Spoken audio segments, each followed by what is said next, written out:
Welcome to Cyber Espresso podcast, your quick shot of cybersecurity insights with industry leaders. I welcome today's guest, Genie, CEO of First Intelligence. Good afternoon to you, Jenny. Good afternoon. So, Genie, I would like to open the conversation about your pivotal role as global governor and ambassador at the Global Council for Responsible AI. Can you tell us more about the council's vision? It's very interesting how the world actually, in the last, I would say maybe 5 to 10 years, have just gone straight into AI and, the adoption rate of AI and the use of AI, not just by individuals, but also by um, companies and large enterprises around the world. Even if you were to have a bot that is servicing your customers through your web portal, I mean, that is a form of AI, right? AI adoption has been so fast and furious, but oftentimes, actually, in terms of the state of development of the use of AI around the world, most countries actually do not have a robust AI governance structure, which is a little bit dangerous because I think we all know that with the adoption of AI, there actually can be some perils, some risks and some Mhm, dangers basically of the adoption of AI, right? And cybersecurity, of course, is one of them. And so mhm, cyber resilience is a very important aspect of any adoption of AI. Now, the Global Council for Responsible AI basically is a mhm, gathering of like-minded people from around the world, mhm, anywhere from the Far East to the Far West and everywhere else in the middle. We actually come together to form this council, and every country that's involved actually has appointed country governors as well mhm, and ambassadors to mhm. spread the work of the use of, basically to spread the work of establishing a common set of governance, AI Mhm, governance rules, and also to mhm. promulgate and raise awareness of the importance of ethical use of AI. Very good, very inspiring. So, are those AI governance standards globally agreed upon, or do they vary significantly across different regions, countries? Jenny? They currently, by and large, are they sort of follow a certain pattern of thinking. There are these challenges between AI labs and Hmm. and the regulators, and this dichotomy between both sets of people, and of course the users, which are caught somewhere in between, trying to understand the compute, the algorithms, and of course the kind of data that's being used in AI systems to establish AI as a tool for people. Right. So by and large, some of these issues that are facing the different countries are more or less the same. When it comes to the governance Hmm. rules, conversations are also, I think, beginning to converge. And starting to see patterns in terms of the kind of topics that are coming out from different countries. Yeah, I always have this question in my mind, Jenny. So, how can we accurately measure whether organizations are truly adhering to those standards? Are there, I don't want to ask, like any tools or frameworks in place to audit compliance, or you see it's a big issue? When it comes to large companies and organizations, I feel that it is important to think about the downstream problems when you're even starting to think of adopting AI right from the start.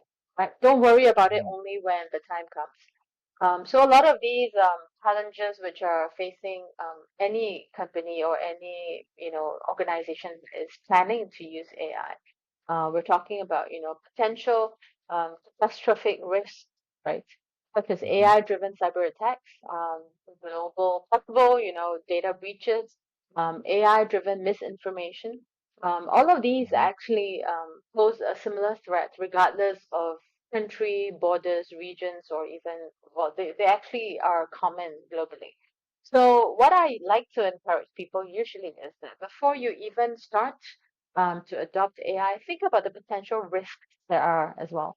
It is not all gloom and doom, but it's about being prepared. And I think there is no harm in over preparing. A lot of times, also, if you were to think back, not too long ago, you remember something called COVID? Yes, pandemic. I don't When want to it was remember. the Yes. pandemic at the start of it, we all didn't know. Yeah, yeah, no, no, no, but you have to, because there are actually lessons that we can draw. When it comes to the pandemic, actually nobody knew what to prepare themselves for. Yeah. But when it comes to um, everyone thought that maybe it will be over in 3 months or 6 months, right? It didn't. It actually stayed for years with us. Now, when we come to the time of the pandemic, what actually happened was that a lot of countries, and beginning with government actions, they realized that they needed to digitalize. And digital transformation movements were happening so quickly because there was no time to lose. Everything had to go online. Everything had to be digitalized because people were not able to go out and be physically present. So basic services, starting from e-government services, had to go online, right? So what happened was that, and that is really part and parcel of my work, and I encounter a lot of these conversations. When we go into a country, we like to tell people that, you're very busy trying to digitalize and bring everything online, Mhm. but you're also exposing the entire country and all of its users to cybersecurity risks, which never Right. existed before if everything was offline, right?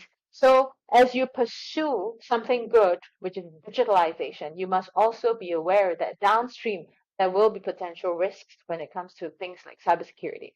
So it's the same for AI adoption, and that is my, I think, classic advice that I would give anyone. Okay, perfect. So my last question, Jenny, what if the companies fail to comply by mistake or by design? Are there any consequences, actual penalties are placed or will be? Because I see if there is no penalties like the data privacy, well, they will do their best, but they will not really comply. I think it is a combination. There are actually existing policies and rules which are already in place in some countries. Some of them take a very sort of a risk-based approach, like in Europe. Yeah. So it Mhm. depends on the level of risk. They would have different kind of measures in place, depending on the scale of the risk. Some others are a little bit more, I think, national interest driven as well. So, for instance, like in China, they have those different set of rules which are governed by a different set of rationale. And then in the US, it's also quite different. They actually take on a different set of lens, and it's a lot to do with foreign dynamics and stuff like that that's interacting with the country. In some other countries, such as Singapore, Singapore actually has decided to take a sectoral approach. So when it comes to, or rather, topical approach. So maybe the use of AI in whichever sector, there would be specific policies and regulations which are in place. So I think different countries sort of take a different approach that sort of works for them. Yeah. So it varies accordingly. But what I do see is that in general, more and more countries are actually paying attention to this and actually starting to even think and design their own set of governance principles and rules and ethical principles and all that. So I think that is a good sign, rather than just chasing the technology and forgetting the risks and not having frameworks in place to deal with these effectively. Very good, Jenny. I appreciate talking to you. It was very insightful. I appreciate the points that you bring it up. So it looks like it's a journey in front of us, and we will all learn and we will all comply. But things will be different from now to the next couple of years with the power of AI, and hopefully it will end for good for everyone. Thank So you. I appreciate your time, Jenny. So I look forward to our conversation maybe in other podcasts, and all the best, and have a productive rest of the day.